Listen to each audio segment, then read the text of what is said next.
in the book that says anything about online anything, because most of our laws, our rules, really were written 32 years ago.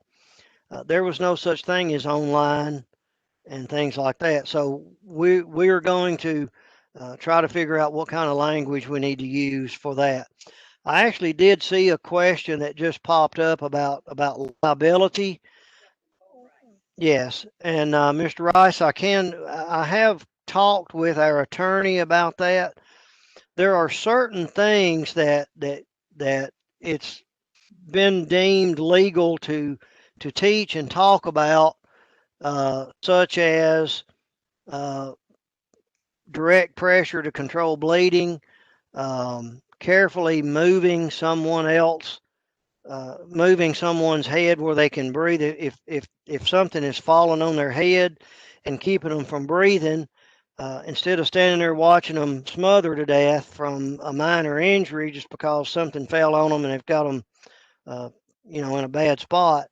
Um, those issues, we will address them, but we can teach general first aid. We're not certifying anybody. We're just introducing them to a few things um, that they can do. And I saw another question where somebody asked, could we suggest somewhere they go? Some of you are already bringing in first aid experts and teaching I remember when I went, I think it was G4S, we went to see Frank Gaddis. We didn't think that there was any, um, he didn't have any questions or anything that we went over that day about first aid. And I asked him about it, and he said, well, we do that tomorrow, and we spent a whole day on it. So some of you are going above and beyond that with, bringing in other trainers and things like that, which uh, there's absolutely nothing wrong with going above and beyond. But what we're talking about with this is just very general, the ABCs, just something that you can do in the first 2 to 3 minutes while you've got help on the way. Because, like I said, if somebody's bleeding real bad and you don't do anything about it, 2 to 3 minutes, they're going to be gone, and you can fly in a trauma team on life flight, and they can't get there in 3 minutes, so they're going to be dead when they get there. So the examination again, our proposal is that they be more than 25. I first said 100. It's real easy to come up with 100 questions. We could go with 50 or 75, but that'll be something we'll determine a little bit later. I think 25 is pretty light for 4 hours worth of instruction. And again, the exam score will need to be at least 70%. In the previous seminars, we've had some people comment that should be 80% or more, and I have discussed that just in general terms with our attorney, and I doubt if we go up to 80-something%, we might go to 75, but if you go above 70%, that does away with all your C level students. And I'd like to say I graduated summa cum laude, but I what do they say? I graduated thank you laude. I did okay, but I wasn't up there at the very top. So we don't want to force anybody out of the industry because they're not genius level and they can't make 100 on all the tests either. So those are some things we have to keep in perspective when we're putting this together. Some of the things that we would like to change the training form that we use, or I would. It's very cumbersome. It's very complicated. Some of you seem to have struggle with getting that thing just right, and I certainly understand why, because it's it's there's a lot of information crammed into a small amount of space, and at some point in time we can discuss that and talk about it. But right now, I want all of you to understand what is really, really important. When we're working these forms, we get to a spot on the application that when we're processing called related license, and this is where we record their training. If this is an unarmed applicant only, they're going to have a date and a score, and it's going to be found at the top of page 1 of the training form. If they're armed, they'll have an additional 8 hours of classroom firearms training, and that date and score is found at the top. Well, they'll have a top of page 1 for unarmed, but they'll also have the 8 hours of classroom firearms training date and score found at the bottom of page 1. And then we also will go over to the top of page 2, and that's where their firearms training out on the range, their marksmanship training is found there. Again, they have to have a date and a score.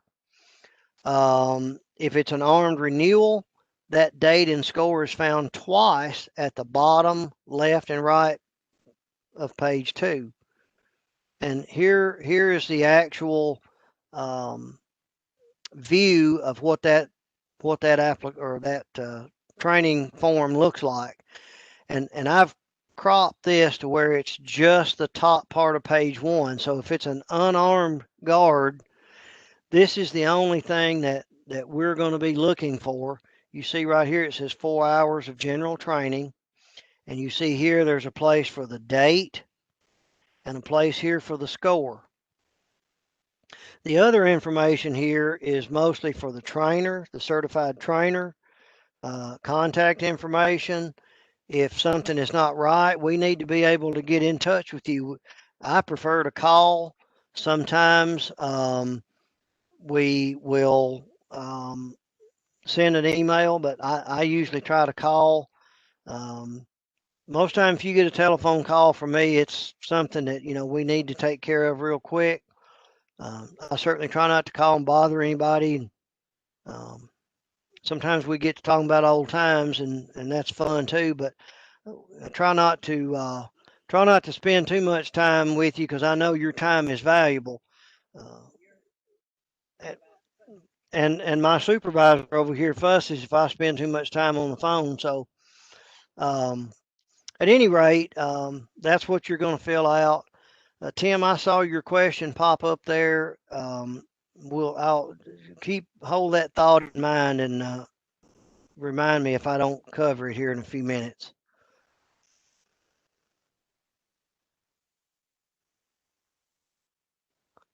The bottom of page 1 is where the 8 hours of classroom training goes, and you'll notice that you have a training completion date up here and a score. Also, one thing that we require on these forms is the make, model, and caliber of the firearm or the weapon that they're doing this 8 hours of training for. At some point in time when we look at this, I think the make, model, and serial number is probably important. I won't say it's more important, because what we use to allow these firearms is caliber. We don't ask for serial number. But I think the law enforcement people are more used to serial numbers, and that would clear up a lot of confusion, I think. But we still have to have caliber, because the caliber is what determines whether or not you can carry a weapon for our purposes. They're listed in the rule by caliber, and instead of just make and model, because every time the model number changed, then it would be a weapon that was either no longer being in production or something like that. So the caliber, of course, we're not going to allow certain serial numbers, so the caliber will always be there. But at any rate, and another thing I want everybody to remember, we don't allow you to scratch out scores. If you make a mistake and you scratch a line through it and put your initials, we don't allow that.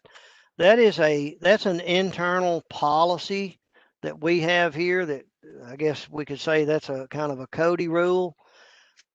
In her years of working here, the one thing that we've noticed is when anytime there's a shooting involved, whether you were justified, whether it was good, bad, or indifferent, the first thing that both the prosecution and the defense comes in here looking for is a copy of the training form. And that's the first thing that's going to be on exhibit in the courtroom. Well, if it's got 2 or 3 different signatures on it, scratched out, and somebody else and white out, and the score scratched out and whited out, you can bet that that's going to be used to try to throw this case one direction or the other in court. And it might be the very thing that happens. So we don't want that. So if you make a mistake on this training form, we're going to ask you to go back and redo it and send in. We may ask you for a clean training form, and that's what we mean by that. We want it clean, free of any other marks. I prefer that you don't make copies of copies of copies of copies. If you want me to, I'll send you a brand new one of these, and you can print them each time that you need to use some, and they'll always be a nice, clear, crisp copy. So just keep that in mind. I did. I saw the one from Tim, and I was going to address that when I got over here to this page.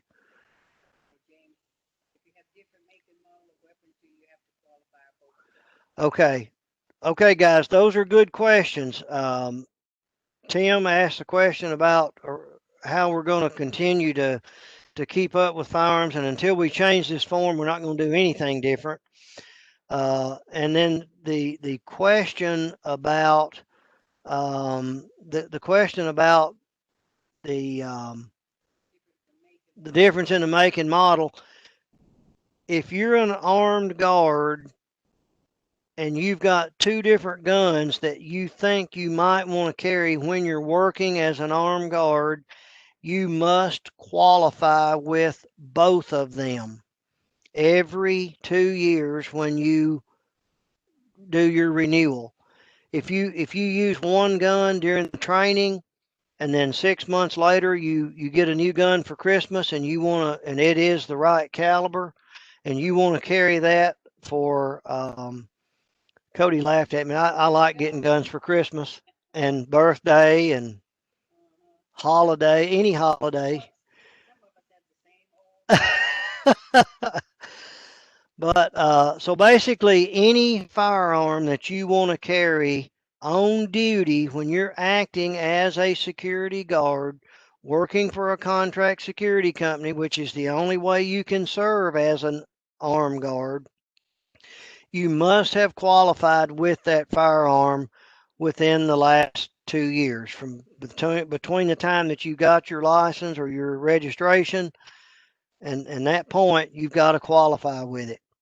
So, back in my days of law enforcement, we used to carry and qualify with anything. If you could hit the target with it, you could carry it as a backup or whatever. But this is a little bit different. It differs from regular law enforcement in that we have to have one of these forms filled out. And a lot of you get confused about how to do this, and I will say we do allow on this particular certificate that you see up here at the top. In real life, this form has about an inch of white space above that certificate of successful completion, and a lot of you will, and you'll know that page 2 doesn't really ever show anything about who the person is unless it's at the bottom. Down here, there's a place for the applicant's name because it's a renewal. A lot of times you'll send that in with a renewal, and they'll qualify down here at the bottom. Let's say with a Glock model 22, which there's a place right here for the there should be a place for the make, model. Oh, right up here, weapon, make, model, and caliber. So if that says Glock, model 22, 40 caliber, a lot of you will go up here and at the top, right above certificate, and put add a weapon, and then you'll put that information right up here. Maybe it's a Glock model 19 9mm.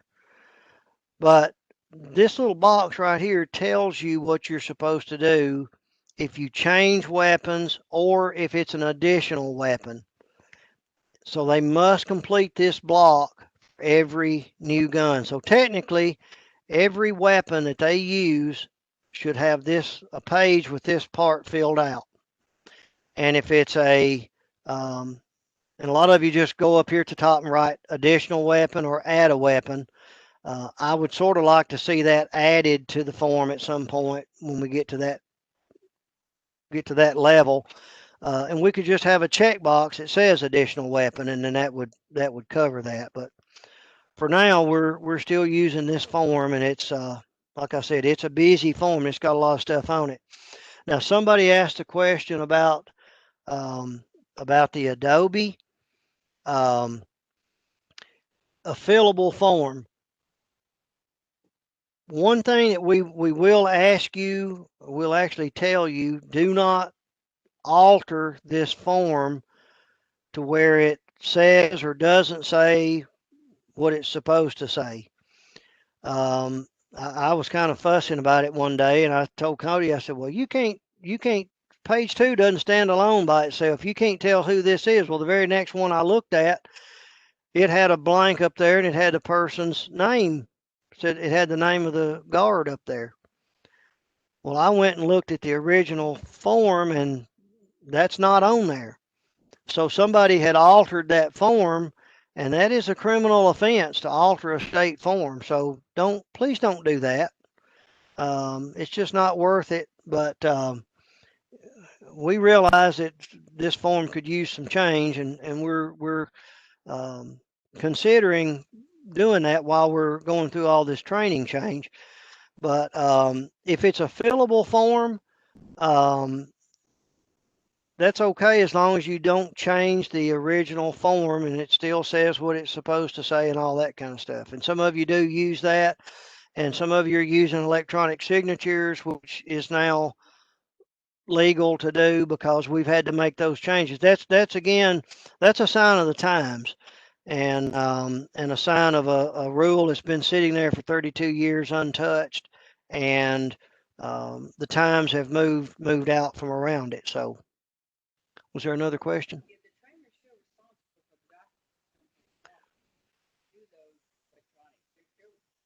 Yeah, your trainers, you're still responsible for these forms. You're supposed to keep up with them in your office. If you're not going to have hard copies in a file cabinet somewhere, you need to make sure that you've got extra backup on your hard drives, thumb drives. Keep a copy in the safe somewhere, because you are still required by law to keep up with these. And if something happened, we had to go back and look at something 2 or 3 years old, then you need to be able to produce those for us. So regardless of how you decide to go about keeping those, make sure that you're using a good system to keep up with those. The law maintains that you keep up with them for 3 years. So make sure that you're doing that.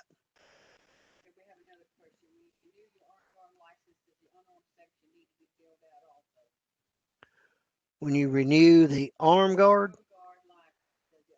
No.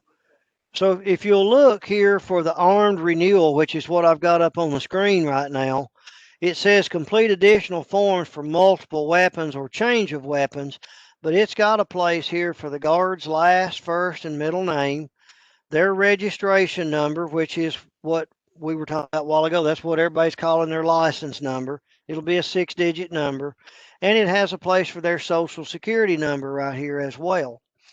Then underneath it has make, model, and caliber. It has the trainer's last, first, middle, facility, street address, city, state, and zip. Has the same thing for the range renewal training. A lot of you do that at the same place. Some of you do it at different places. But then down here, there's a training completion date, exam score for both the classroom renewal and the firing range renewal. And then finally, there's a place down at the bottom for the trainer's signature and certification and expiration date on both sides. And again, you know, I'd like to see some changes where, I mean, we catch a lot of you making mistakes on these things, because if I make you do something enough times on the same piece of paper, you're gonna get in a hurry and miss something. I know I would. So this form's kind of busy right now. So Gary Turner asked if you use the top of page 2, where do you want us to fill in the guard's name and number um, right now on the old application, yeah, on the old training form? I mean, on this current training form, it's probably best to go ahead and submit a page 1 with it. And then at the top, we do accept if you just write up there in your handwriting, add a weapon or additional weapon. We do allow those, but strike throughs and a lot of you will put an X through the renewal. We're taking that okay. The biggest thing is signatures and scores. It does not look good, or dates. It does not look good to have a date scratched through and 2 or 3 other dates written in there, or 2 or 3 scores, especially if it's not 100. You know, if somebody has a 69 and then it's scratched through and they got a 73 and then it's scratched through and they got a 85. If they were having that much trouble qualifying, we either need to know about it or we don't need to know about it. I mean, we don't need all those scores written on there and scratched through, and that's going to cause problems. I can guarantee it. There's a place down there for your comments if you want to say, and I have seen comments. Somebody was talking about the late Buford tune a while ago. I've seen some of his comments. He wasn't afraid to, if you didn't shoot well for him, he would comment about it, and it might be ugly. But he would make the comments. So we have another one. We can answer this again. I think you've already answered this one. How long are they required to keep their training forms? For 3 years. 3 years. And I'd like to step in here and say, or ask a question, Jeff, what happens if I fail the individual? What should I do? You're welcome, Orlando. If you fail the individual, you need to notify us, and we need to be aware of that, because we cannot process an application if an individual has failed. Now, that individual can go to another certified trainer, and maybe they were having a bad day, maybe they were up too late the night before, maybe there's a million things going on. I have no idea. But if they fail and you send that in, we are not going to be able to process that application, whether it's an initial or a renewal or anything else. That person is going to have to repeat the training either under you or another trainer, and that's the only thing that we can do about that.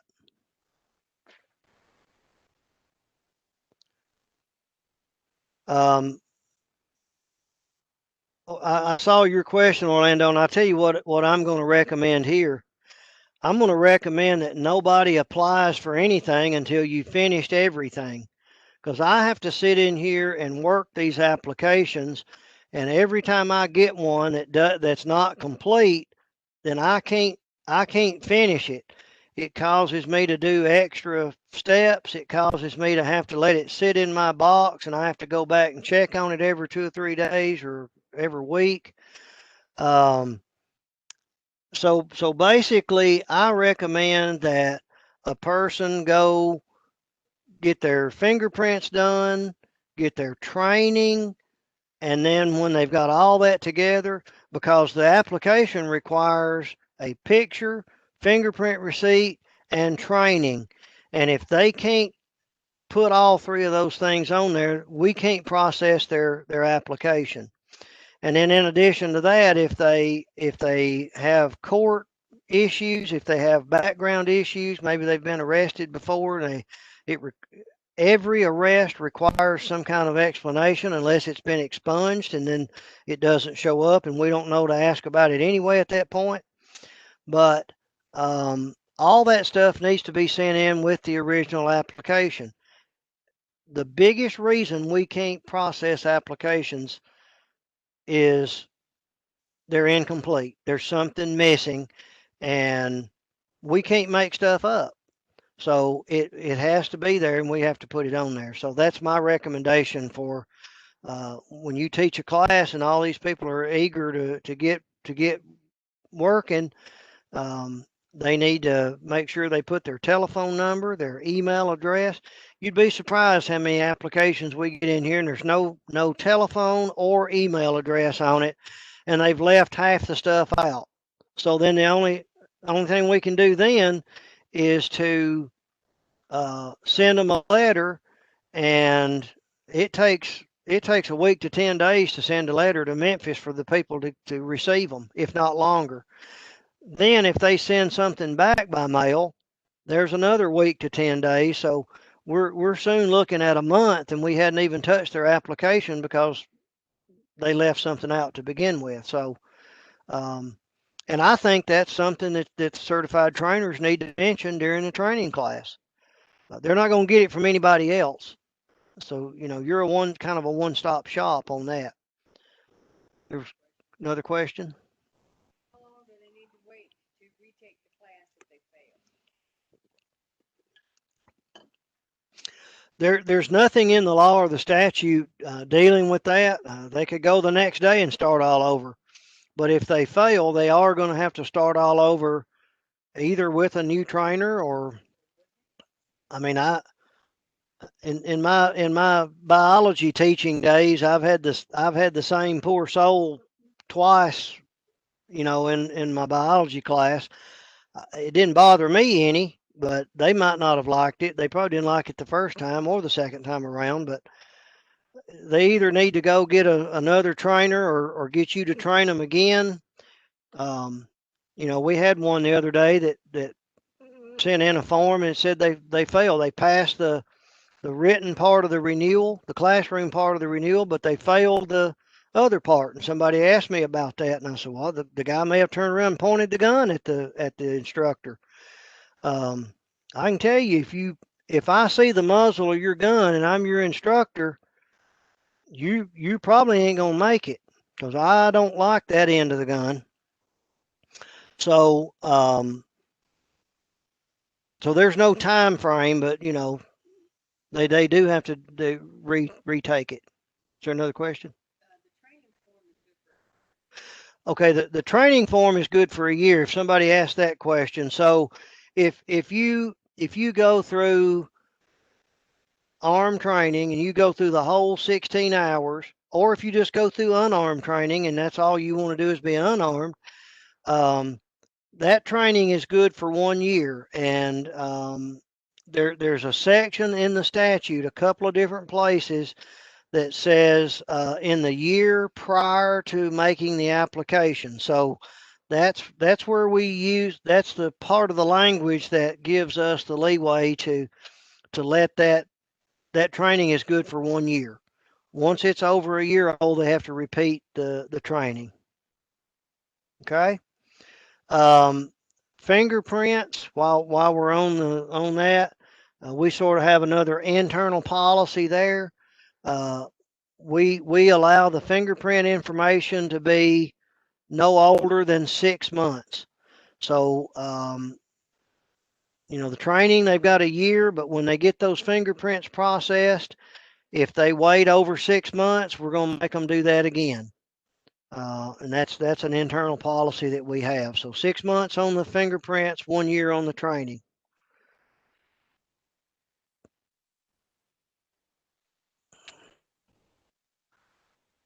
I guess the biggest problem, other than missing information, which this is related to missing information, and all the stuff I've asked you to talk about, and one thing I didn't mention, and I'll go ahead and mention it real quick. As a certified trainer, when you're doing a class, you should probably say, hey, is there anybody in here that was born maybe in Japan or France or Germany to military parents or whatever? If not, then how long did it take me to do that? 5 seconds?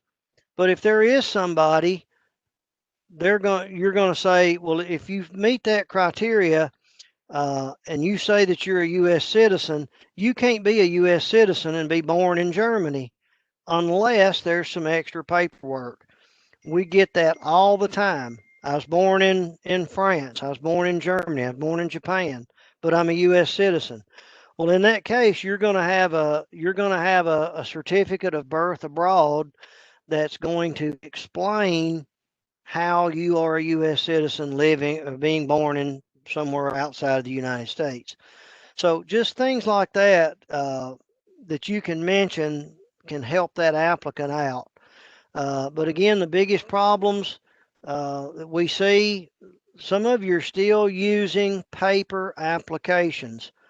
Bless your soul if you're still using paper applications, but if you just absolutely cannot get around not using a paper application, you need to contact us on a fairly regular basis and make sure you are getting a copy of the most recent paper application, because every time the law or the rule changes, and we had some pretty significant law changes in July of this year, and 2 years ago we had a change. The TBI, 2 or 3 years ago, the TBI, they used to wouldn't let us give you a copy of your fingerprint information. Well, now they will, but you have to fill out a fingerprint acknowledgement policy form. Well, that's included on the online application. But if you're using an old application you picked up from us 15 years ago, there's no such thing. We cannot process that application without it. Citizenship is the other problem that I've already mentioned. Another one is low income fee waiver. The legislature about a year and a half, soon be 2 years ago, came out with a new law that says if a person is currently receiving government benefits such as welfare, SNAP,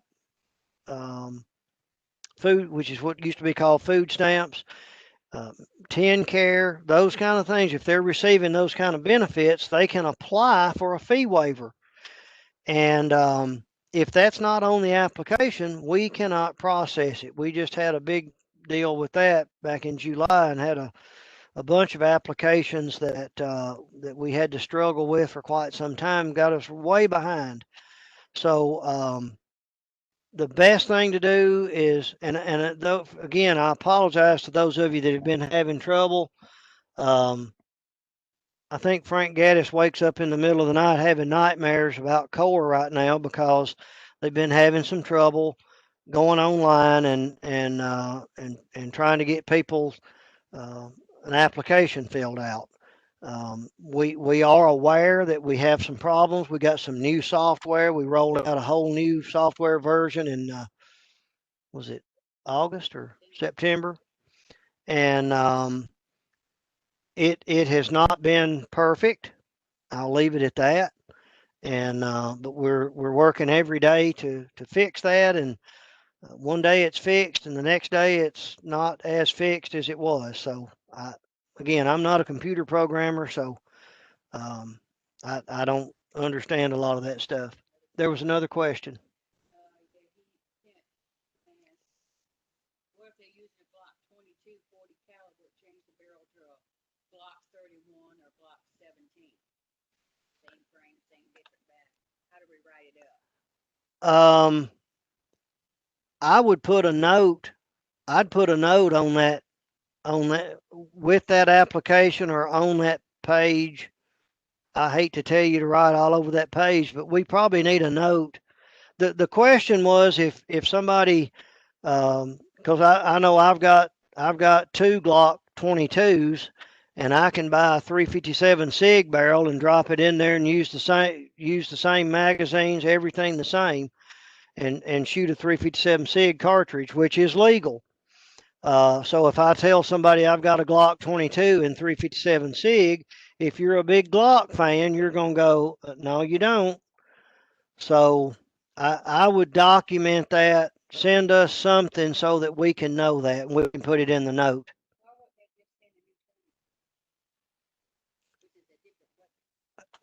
But even on a new training form, it's not going to make sense. If you tell me it's a Glock 22 and 357 SIG, that does not exist. A Glock 22 is a 40 caliber every day, day in and day out. Right. No, he's got a different barrel. And we need, you need to document that. You need to document that, and that way we can put it in the note that the pistol had the barrel changed, but it's still a legal caliber. So, you know, and to me, that's an answer to a problem we didn't have. But being a gun nut like I am, I wouldn't mind having a barrel like that and drop it in there, and that's cheaper than buying a new gun. So I understand how that stuff happens.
All right, those are real good questions. So back to the slideshow.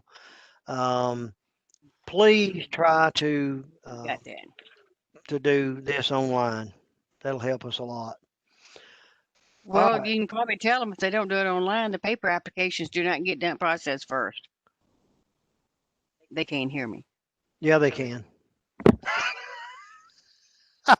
Okay, does everybody hear that? I didn't mean that's one of those slip ups you have on these things. Yes.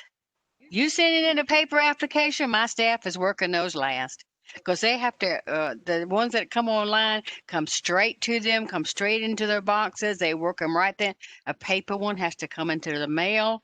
U.S. mail has to go to the state's mail. Then it comes to our building mail room.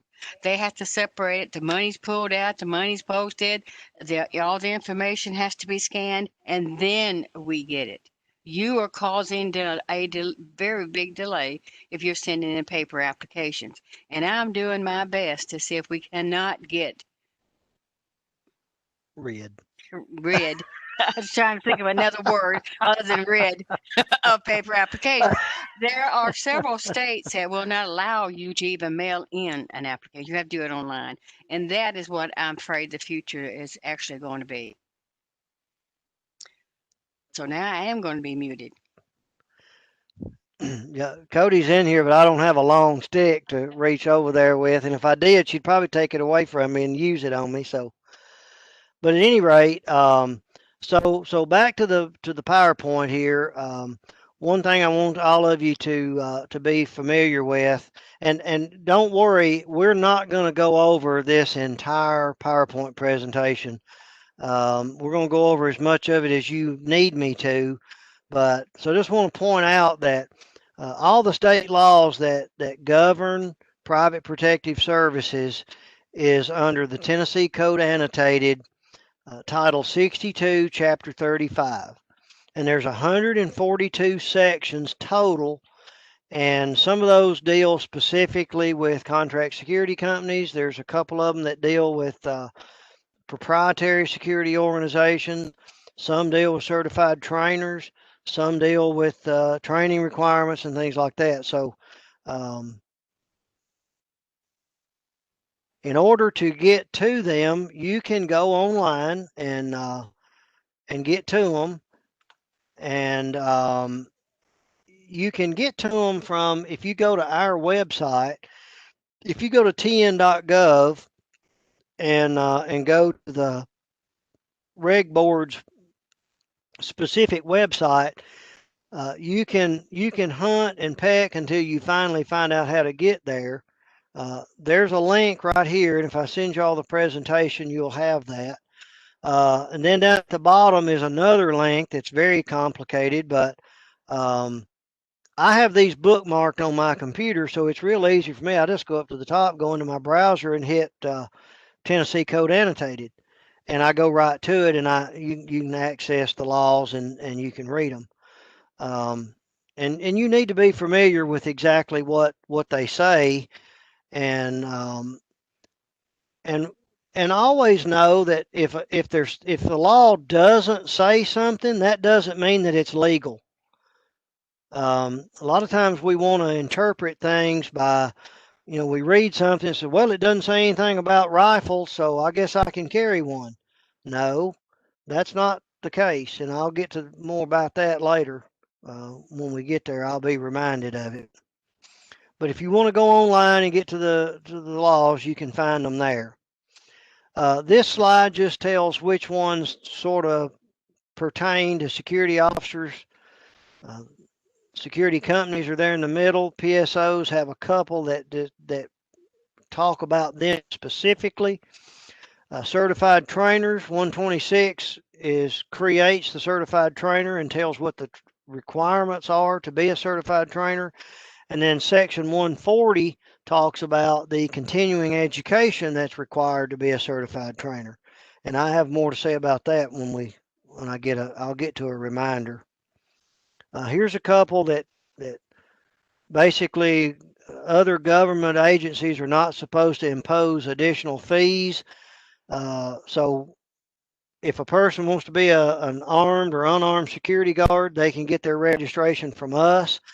And counties and cities within the state are not allowed by law to require additional specific licenses for their jurisdictions, and that's basically what these laws recommend, or what they mandate.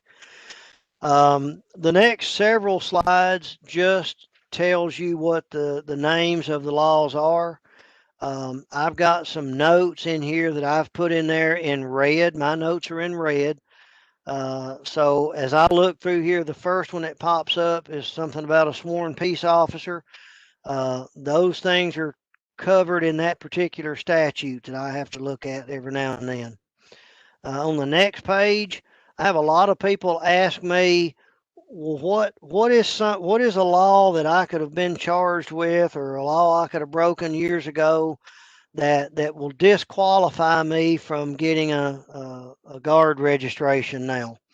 Well, those disqualifiers are talked about in section 117. And some of you are now familiar, and some of you may still not be familiar with the fact that there is a provision in the law now called the Fresh Start Act. And any time that a person has been charged with what used to be considered a disqualifying event, that person, because of the Fresh Start Act, has to be reviewed by either Cody or Diana Taylor does a lot of that. Do we have anybody else that does that? Bradley Parks, some of you are familiar with Brad, and he goes through there and looks at those things. And I'll tell you a little bit more about the Fresh Start Act when we get to that slide, but they have to have paid their fees, spent their time. They have to have been through with all their probation. All that stuff has to have been at least 5 years have passed, and then the Fresh Start Act may still allow them to be an armed or an unarmed guard under certain circumstances. And every case is taken on a case-by-case basis and looked at by one of those 2 or 3 people for that reason. Section 118 is where all these training standards that we've been talking about is where they're housed. If you have a registration card and you get arrested, you have 30 days to notify us of that. You see a couple there that deals with PSOs. Section 125 is the law that specifically says that our armed guards can carry weapons. Again, 126 tells what the requirements are to be a certified trainer. 127 talks about uniforms, what you can and cannot wear on your uniform. Section 129 is a law that says the PPS can promulgate rules and regulations. So that gives us the authority to create the rule that we have, which is that great big long number 0730 it's back here 0780-05-02. I should know all that stuff in my sleep, but I have my brain doesn't function sometimes when I push it real hard. Fresh Start Act is mentioned here again. And that's in a different section of the law. It's in Title 62, but in Chapter 76. So I've got a slide that covers that. Section 140 is the part that talks about continuing education requirements for trainers. One of the biggest issues that I have with certified trainers renewing their training certification is the 12 hours of required continuing education hours. There's 2 things that I have to have. One is the date of completion, and the other is the number of hours. You guys that train with the NRA, they are excellent sources of training, but they are the worst about documentation. They almost never tell me when you took the course. They just have an expiration date. I cannot use the expiration date. And they almost never tell me how many hours the course is worth. I have actually gotten my hands on a document from the NRA that lists 6 or 7 of their courses that tells how many hours they're worth. And I use that if that's the only thing that we can get by with, but I still have to know the date you completed it. So just like when I renew my EMT license, I have to have 25 hours, I think it is, every 2 years.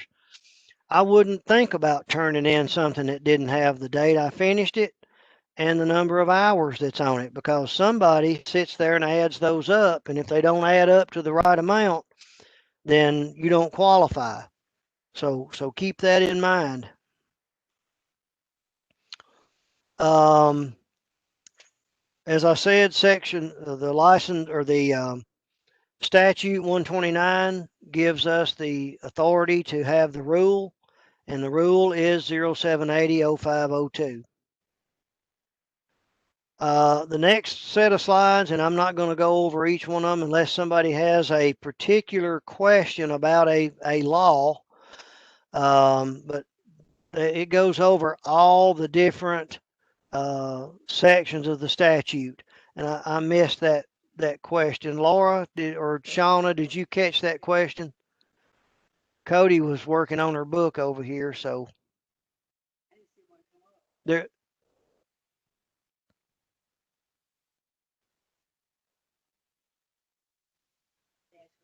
Yes, Orlando, I'll do that. Write me an email and ask me for that, and I'll share that with you.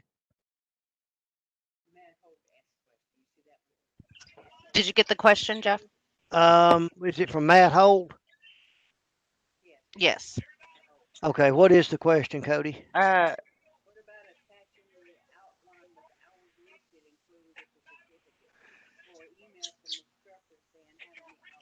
Yes, that is okay. So the question was, what about on the documentation of these hours?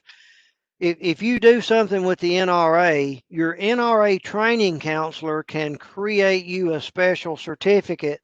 Because I went last year, I got mad at the NRA. They wouldn't give me information and said that I couldn't access it unless I was an instructor. I said, well, I bet I can become one. So I went and became one so I could have access to their training material. And Donald Gregory is a certified trainer with us. He's the one that taught that class. He gave us all a certificate that told what dates we completed the class and how many hours it was worth. So I know the NRA training counselor can do that.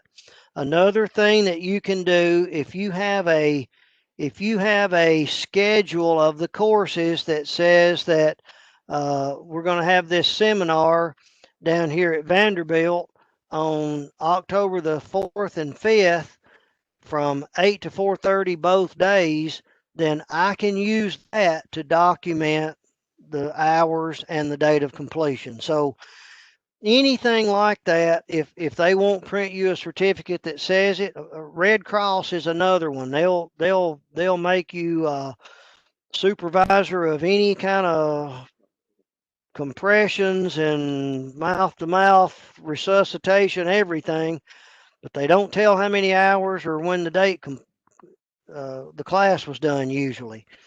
But if you can send me a schedule that says that the class is going to be held, on Thursday and Friday, the 20th and 21st and whatever, from 8 to 4:30, then I can use that and calculate the hours and come up with it that way. But just sending me a certificate that says you're an NRA pistol instructor with an expiration date of 2022, I don't have a clue when you took it. I don't know how good that's good for. I don't know if you had to take the basic pistol class first and then the instructor course. I don't know all that. So, I'm kind of like a little baby. You got to feed me every little tiny bit of information so I can figure it out.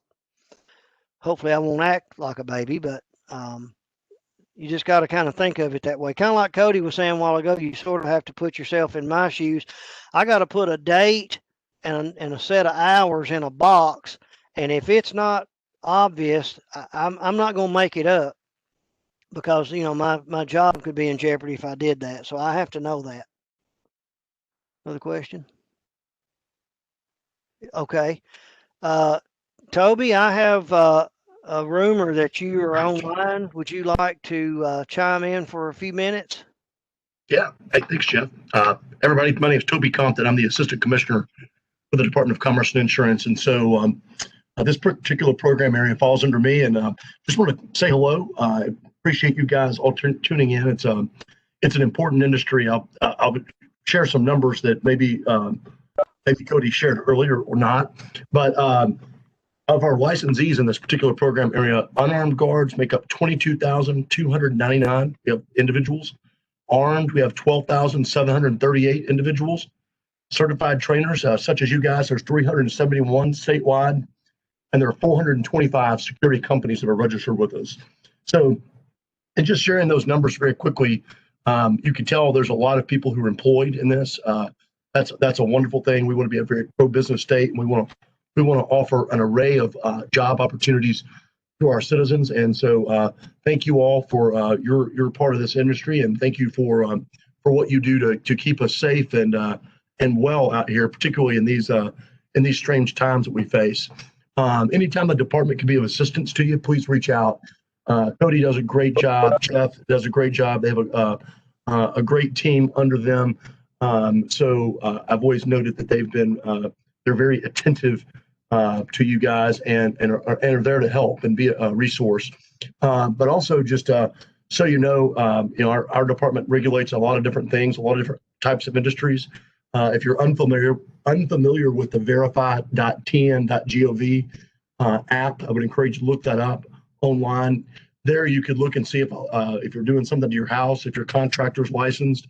You could see if your accountant is properly licensed or your real estate agent and so forth, in addition to you guys. And so I always like to tell people about that and promote that, because that's a really strong consumer protection piece that the department offers, so that people in real time can see that people are appropriately licensed and are up to date with their continuing education and so forth. Jeff, Cody, with that, if anybody has any questions, I would gladly answer. Appreciate you guys taking the time today, and thanks for recognizing me. I always like to try to stop by and say hello. So if anybody has any questions, I'd be happy to answer those, and appreciate the time. All right, thank you, Toby. We really appreciate, and I've already mentioned, Toby was with us. We got to do this live in Memphis, and he traveled down there with us and was there supporting us. He's here supporting us. He was here at the last meeting as well. So we're very pleased to have him here and have their support, and we will be leaning on him some more down the way to help us implement these things once we get to that point. If anybody has anything specific for Toby, if not, we'll and you can ask any kind of question if it's something that if we want to know more, if it needs to come from Toby, we can get that from him and get back out to you. Yeah, call me for anything you need. Lean on me, man. All right. Thank you, Assistant Commissioner. We certainly appreciate it. Thanks.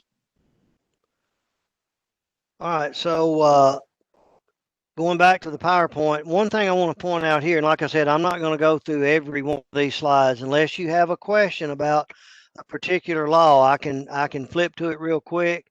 But I do want to mention something about the rules, and our rules were written in 1987. So some of you, if you got your calculator handy, you'll see that was over 30 years ago, and some of them have not been touched since then. So as I mentioned earlier, there are some things that we do today differently than what we did in 1987, and so we need to go in and do a little house cleaning and a little sweeping, and add a few things here and there to help us regulate the industry, and we hope to be able to accomplish that with by going ahead and making some changes and adding some things here.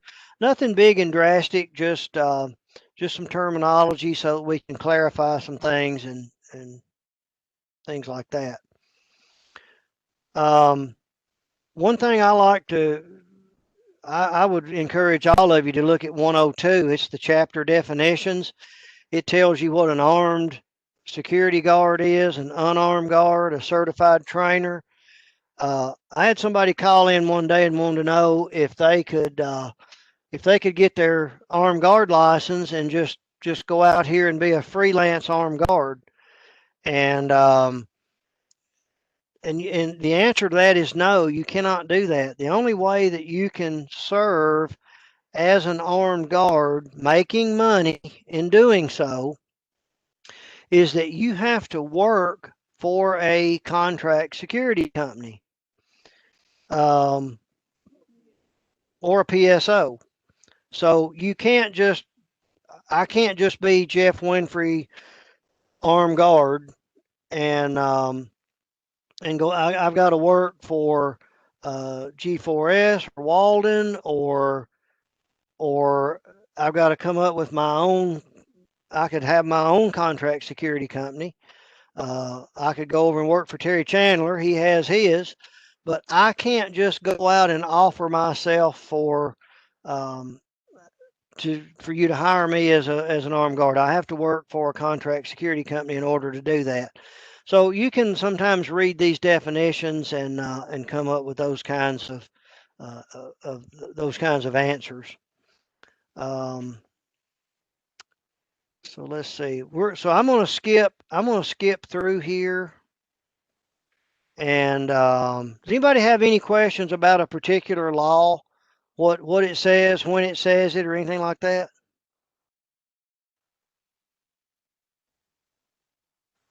I'm going to skip to 125 and once again talk about this tells what an armed guard is, and it also tells that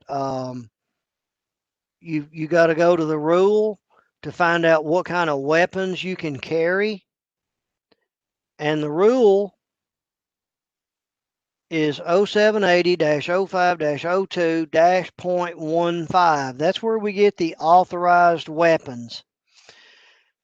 And it says that the firearm is a standard 38, 32, 357, 9mm, 10mm, 40 or 45 caliber revolver or semi-automatic pistol, standard 12-gauge shotgun, or other firearm approved by the commissioner. And in 2005 and 2006, 2005, the 357 SIG was actually added by name. And in 2006, the 380 Auto or 380 ACP was added by name. They're both technically 9mm, but they were added by name back in those days. And this is one where I had somebody recently decided that some other kind of firearm was approved. I can tell you, other than what I just read to you, what you're looking at right now, there is nothing approved. No rifles are approved. Now, I have a lot of questions every day. Well, when are we going to approve rifles? Well, that's a question for the commissioner. The commissioner is who does that approval. To our knowledge, he is not considering approving any rifles. I can't say that he would never do that. I just know that right now there's not anything being discussed or under consideration. If you feel like you have a legitimate need or claim to that needs to be looked at, you can probably put it in writing and get it to me or Cody, and we'd be glad to get it to him. But right now, what you see right here is what you can carry. So currently, there's no rifles authorized by the commissioner. I have people asking about AR pistols, and depending on what caliber it is, if it's a 223 or that 5.2 by 27, whatever that crazy little caliber is, it's not legal because it's not much bigger than a 22. So those are not legal by caliber.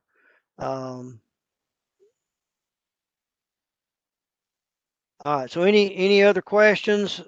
And again, I'm going to run down here real quick to, well, there's 140, date and hours. Remember that, folks. I have a lot of issues with that. I got to know the date you completed it and the number of hours to count it for your continuing education. And it's supposed to be done in the 2 years that you were certified. So if you got your certification in September of 2018, you're supposed to complete this between September 2018 and September 2020 in order for it to count. So that's why I have to know when you complete it, not when the document expires, but when you completed it and how many hours was it worth. you got to have 12. If you send me 6 and 6, that's 12. If you send me 40 and 40, that's 80, and you've exceeded it, but at least I know that.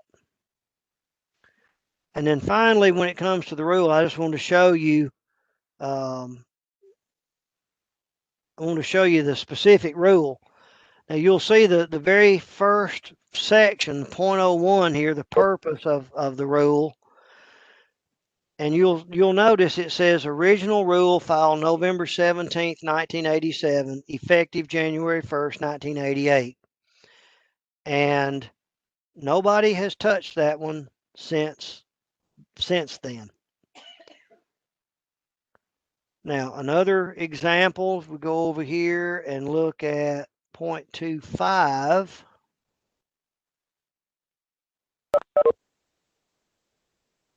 the special event permit, you'll see, was filed April 25th, 2018, effective July 24th, 2018. So that's a relatively new one. That's the newest rule. But most of them, nearly all of them, have that original date on there because nothing's been done since then. So if you wonder why some of these things don't make a lot of sense, because based on today's time, it's just that they were written 32 years ago, and some of the terminology didn't even exist back then. Active shooter back in those days, nobody knew what an active shooter was.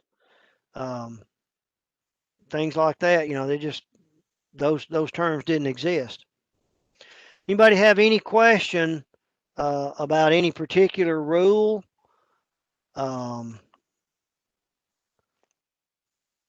Laura, Dustin, is there anything that I haven't covered that you remember from the last time? No, not to my knowledge. Oh, the Fresh Start Act. I can go back and show that real quick.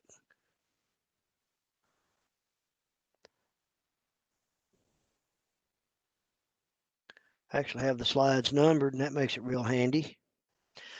The Fresh Start Act, I talked to you, all of you, just a little while ago about that. If somebody has a disqualifying offense on their background, on their criminal background report, if 5 years have passed and everything, all the fines have been paid, all the probation has been served, the time in jail, if applicable, if all that's been served, and 5 full years has passed since all of that, then Cody and Sean or Diana and Brad can apply these questions and principles to that violation, and they might still be able to give that person a registration. The first one here is the nature and seriousness of the crime. The second one is the length of time since the commission. If somebody had a charge and it was 40 years ago and they've not had a charge since then, they are probably rehabilitated. The relationship between the nature of the crime and the purpose of regulating the occupation. So let's say somebody wants to be a Brinks Security Company bank vault guard, and 5 years ago they were convicted of felony bank embezzlement. We probably not going to put that one, not going to throw that fish back in the same pond, so to speak. So that's kind of what they have to look at. And if there's any federal laws that would interfere, that back down in number 6 there, evidence of rehabilitation in number 5. So they're going to look at those things on every case individually on a case-by-case basis before we can either grant or deny a registration for either armed or unarmed, whichever the case may be. Okay.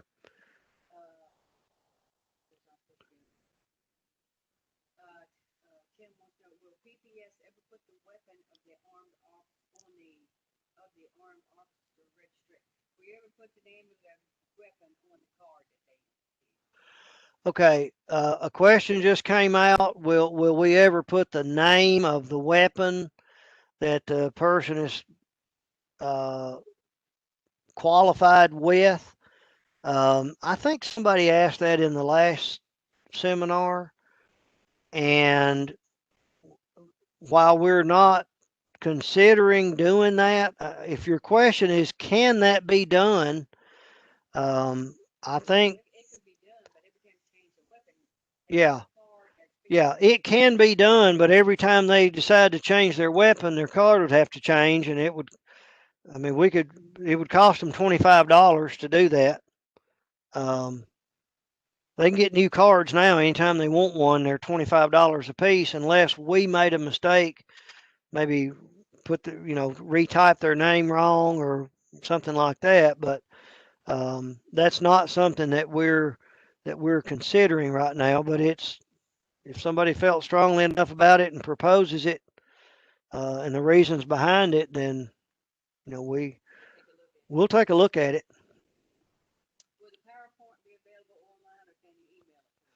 I emailed everybody the PowerPoint the last time, and I will do that again this time. It'll take me a few minutes. Yes, Jamie, that's what I was just covering. I will send everybody a copy of the PowerPoint.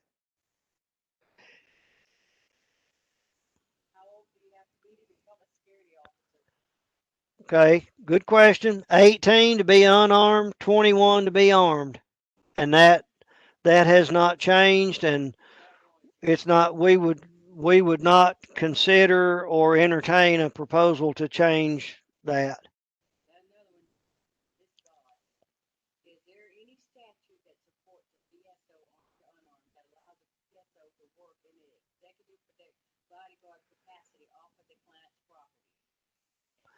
Okay, we've gotten this question that just came up, is talking about a PSO. A person could be armed and working for a PSO, and they want to know, basically the question that keeps coming up, and this one is related to it in so many words. If I want to be an armed bodyguard if I wanted to be Cody's armed bodyguard, is there a license in Tennessee that would allow me to do that? And the answer to that is no. There is nothing that allows that.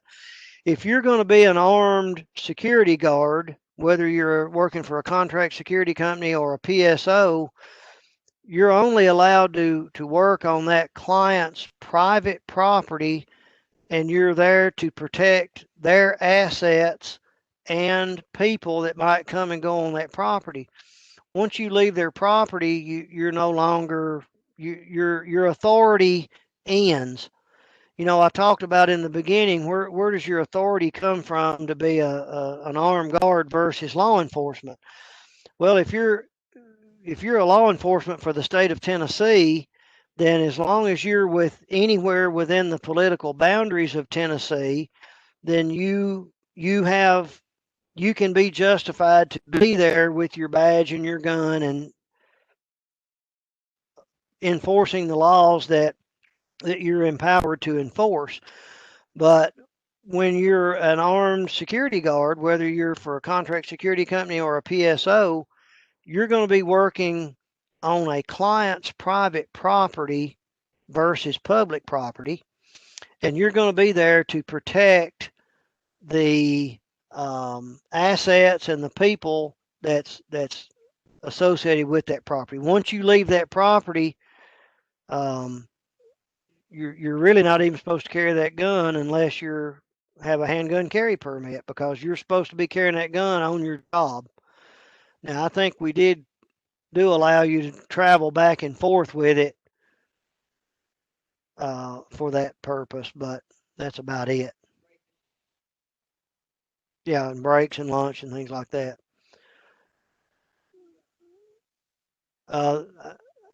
Gary Turner, I saw something from you. Did somebody see his? Shauna or Laura? Did y'all see Gary's? Yes, what if you're in their vehicle? If you're in a vehicle traveling to and from your work, that's allowed. Most people, as a matter of fact, the Department of Safety and Homeland Security, if you take armed guard training, protecting someone in a vehicle, that's outside our purview. We don't our laws don't cover you there. And I know some states offer that kind of thing. And I answered an email today to somebody, and I told him, I said, based on our definitions of what armed and unarmed security officers are and contract security companies and things, we just don't have anything that allows you to be a bodyguard. I asked that same question to Cody one day. I said, if I'm your personal bodyguard and you want to go to the baseball game at the Nashville Sounds, I'm going to have a problem just as soon as I get to the gate, because they're going to wand me and her both. And when I got an HK MP5 under my arm, I'm done. They're not going to let me in there. And I don't know of any credentials that I could have. I had trouble getting in Dollywood once with when I worked for TWRA and had a state and federal commission. We were commissioned as federal deputy game wardens, and I didn't argue with them. I took it back to the car, but anyway, so sorry I can't answer that question any better than that, but I don't think in Tennessee there is an answer to it. Okay, Lance Crawford, did you review all material requested in the February 5th letter? That's what we asked everybody to send the stuff. Say that again. Did you review material requested in the February 5th, 2020? I have not reviewed all of that. Right after when I put the question is, have I reviewed all the information and all the stuff that you guys have sent in? And the answer is no, I have not looked through every bit of it. I have looked through a ton of it. Cody and I have actually gone out and gone to some places in person. We've sat in here in the office and looked through a lot of the stuff. But I have not been able to get through all of it. When I set the date, the deadline to get the material in here, I think I set it for March the 20th. And on March the 13th, when I drove home that night, I had no idea that I would not come back to the office until July the 7th. No idea. So a lot of that stuff was coming to the office. A lot of it was being sent in. If you sent it to my email, I was still able to look at some of it, and I did save it all on the H drive. Those of you that sent it in letters and written formats, or sent it in with a jump drive to my physical mailing address, some of that is still housed in the drawer out here because I've not been able to go through it all. Lando wants to know about work at or inside established for alcohol consumed. Okay, that's section 142. Let me see if I can see where that slide is.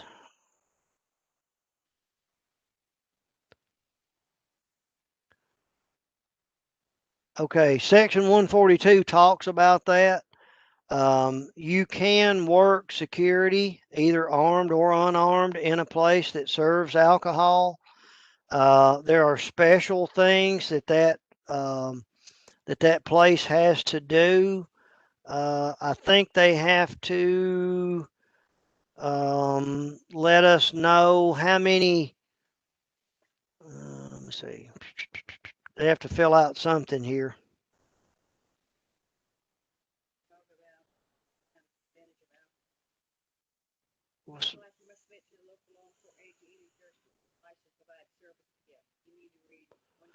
Yeah, just read section 142. Again, I'm not an attorney, but I mean, I know what the words say, but the answer is yes, but there's certain things that establishment is required to do. They have to notify local law enforcement. And so like if you're in Metro, you'd have to let Metro PD know. the name, license number, and whether they're armed or unarmed of each security guard providing services for compensation. So when you hire a person and you pay them a salary, that triggers some things right then and there. I missed that. Can somebody tell me what Matt Holt's last statement was? They just pop up for a second and then they go away.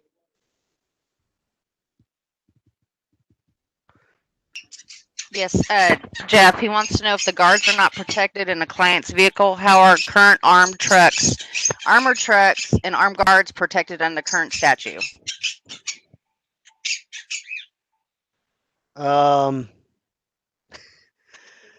Cody's already told me I couldn't do this, but I'm gonna defer this one to Cody. I was trying to get Sabrina to do this for me earlier, and I said, all you got to do is read the PowerPoint, and if they ask you a question you can't answer, defer it to Cody. And she said I couldn't do that, but Well, let's take a look. I don't exactly understand the question. An armored car. so you're saying, Matt, if We don't.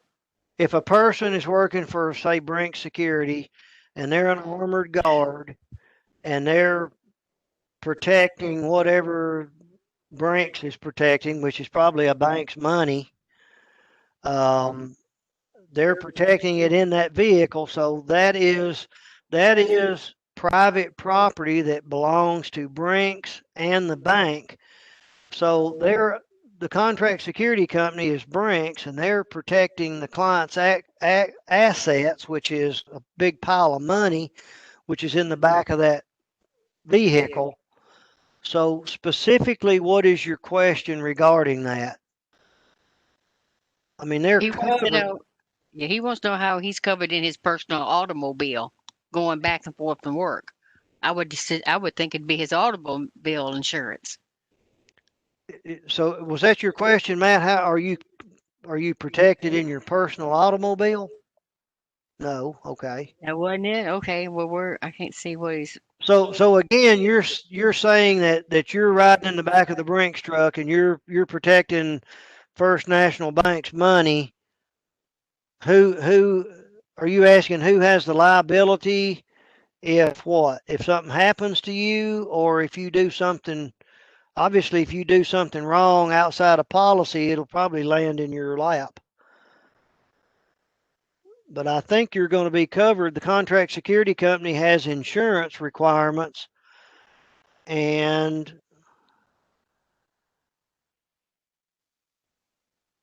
well, Teresa sort of alluded to the fact that number one, you better not be doing anything for anybody in your own private vehicle, because you better make sure you're conducting your business in a business vehicle, because most of the time your private automobiles are not going to have insurance riders that are going to take care of commercial things, so to speak.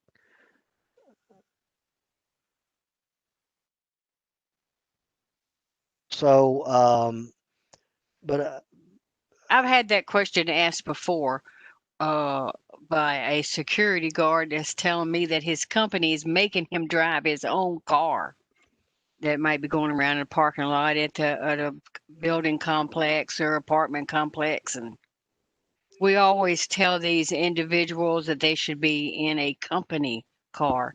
You're taking on a different responsibility if you're in your own car. And I always refer them to their own insurance company to see if they would be there was an accident, if they're covered. Matt, has that cleared up the water for you any, or do we just push you down deeper? And you can't, then you're about to drown now.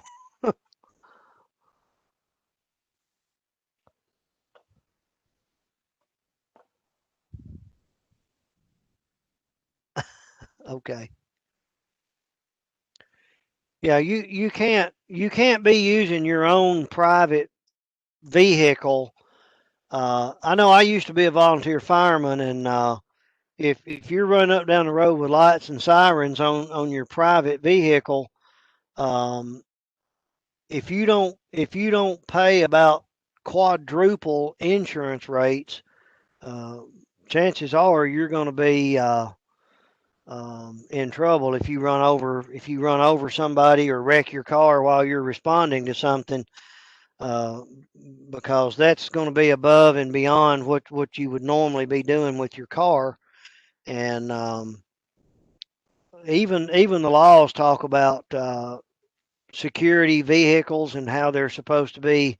They're supposed to have insignia on them and things like that. So, are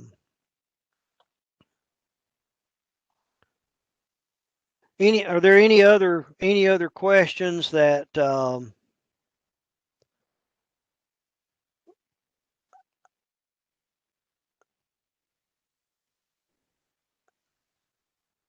I saw something from Jamie Pugh.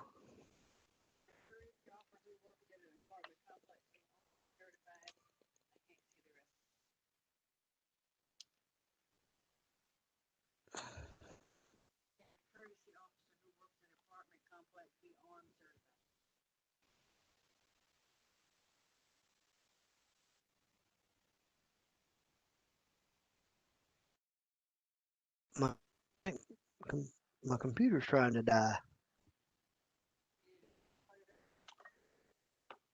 I thought I had it plugged up.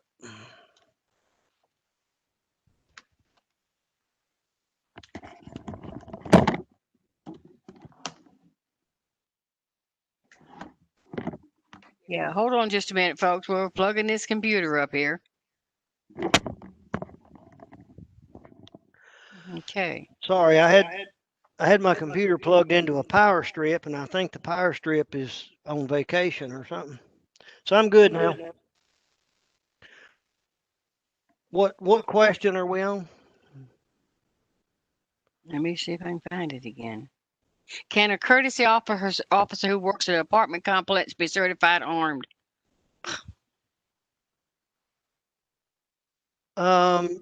If the apartment complex becomes a PSO, then yes.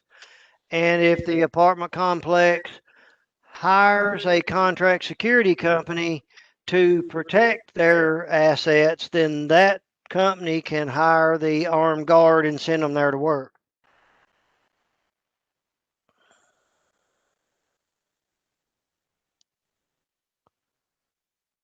I think I got most of that question from Lance. I think it was Lance Crawford was asking me what we thought about the materials that we received. I'll be honest with you. I have written a version of the unarmed guard training that would suffice if we had to just go out there and throw it out there. That's not what we were going to do. I just felt like I'd be remiss if I didn't have something already. So I do have something. If push came to shove, I've got something, and I'm going to tell you that 90% of it came from you guys and gals. There's some really good stuff out there. There's some stuff out there we felt like needed a little bit of a boost, and but a lot of you are doing a really good job. We just want to make sure. The biggest thing we want to do is just make sure that if you're doing a really good job in Memphis, we want that same quality in Mountain City, which is on the complete opposite other end and corner of the state, if y'all know where that is. I use those two locations because there's probably 500 or 600 miles between those 2 points. And if you go 500 or 600 miles in any other direction in Tennessee, you won't be in Tennessee any longer.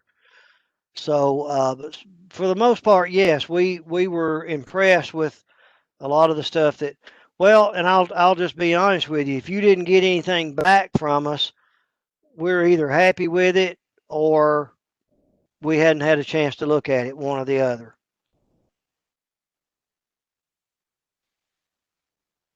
Any other questions?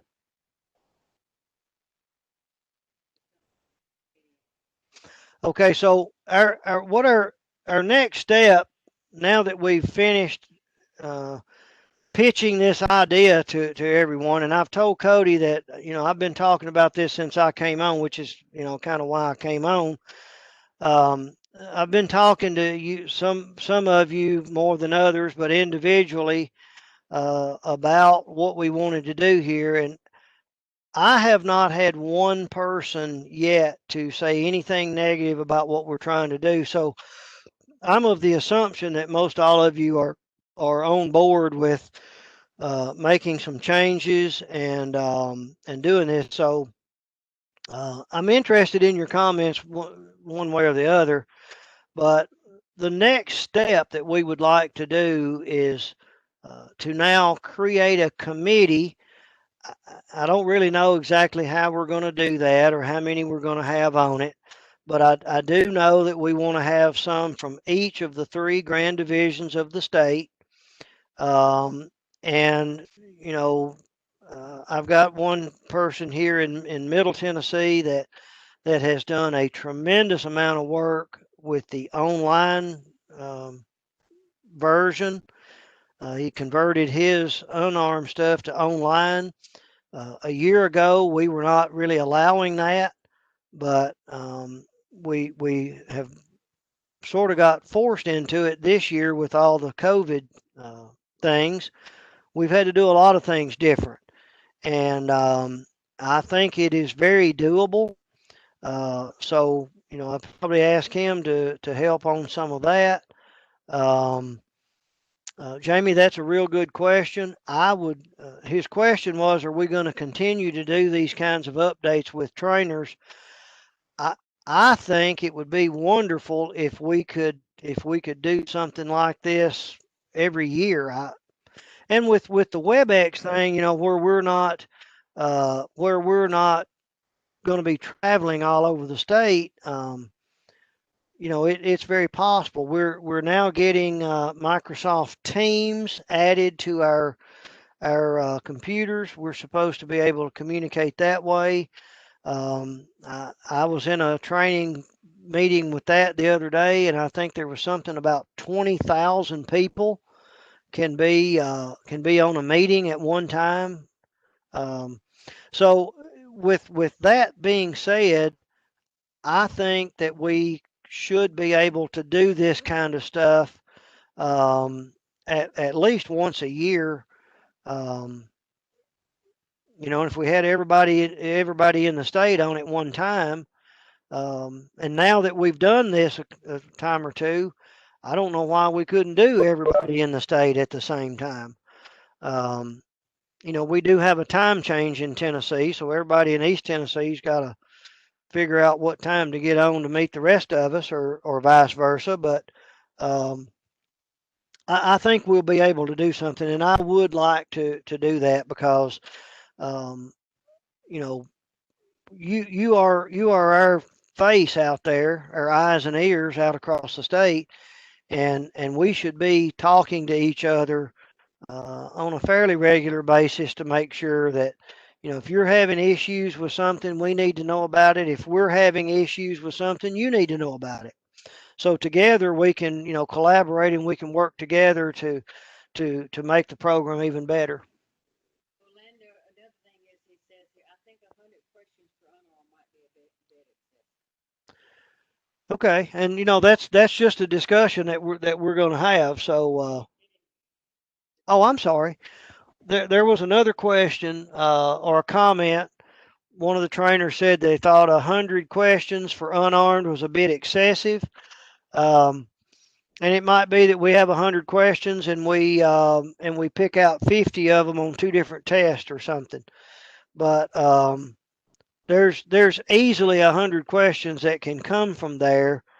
But if that seems to be a little excessive, I think 25 questions is a ripoff. That's just me personally, and again, it's not going to be all up to me, but we're going to talk to you guys about it. And so back to the committee, we'll have a committee from all over the state, and we will try to have a good representation. And, you know, I want, what I'd like to do is I'd like to take the best of the best that's out there, put it together, and share that with everybody across the state. And that's where I think that I see Tennessee going with this. We did it in Hunter Education. It didn't matter whether you was 9 years old or 109. You took the same 100 question test at the end of the class, regardless of how you got your education, whether it was online or in person or whatever. Everybody took the same exam. We taught the same topics. We taught the same way. We did our law enforcement the same on one end of the state versus the other. We did our boating enforcement the same. So that's really ultimately what we're looking for, is to make sure that we're doing things the same all over the state. And we think it'll be a better program. I've seen some documentaries, some television networks that have put some things together about the security industry, and a lot of them are not pretty. A lot of people paint the security industry in a bad light. And I will have to say I've not seen anything like that with regard to Tennessee. And I would like to make sure that we continue to have a good program where that's not the way Tennessee security is viewed. So I think we have a pretty good program. I think we can make it better, and that's really what our goal is here. All right, I think we're at the end of our seminar here. Like Jeff said, we will be forming a committee. Now, depending on what all is happening in the office and around the state, we would like to have this committee meeting before the end of the year. We like to keep the momentum going so we can go into the new year. And the first meeting's probably another WebEx of some sort, or whatever we'll be using at that particular time. And it may be just to get together. Let's throw some ideas out. You know what we're looking for. We know, and now we know what, hopefully, what questions you're going to have. So we want to move forward with this. So some of you may be hearing from us in the future. If you're interested in the committee, serving on the committee, just go ahead and send Jeff or I a email. Like I said, we're going to pick from all divisions, large companies, small companies, trainer that teaches small class versus a big class, whatever. If there's no other questions, I think now we're already at 3:10. We'd like to go ahead and stop the seminar. The seminar is out on the one for East Tennessee is out on the email. Out on the website. This one will be that one will be removed, and this one will be in its place. Or you can get the information from Jeff. So we'd like to thank everyone for their participation, and we do look forward to hearing from everyone. And also, I'd just say, if you were on the phone and you needed credit or you need to be registered for attendance, if you only join by phone, please send Jeff or Cody an email, just letting them know you'd like credit for attendance or whatever. But yeah, just if you only join by phone, because sometimes we can't see your name if you did that. All right. Well, we'd like to thank all ladies and gentlemen, and everybody have a good afternoon. Thank you. Bye. Thanks, everybody.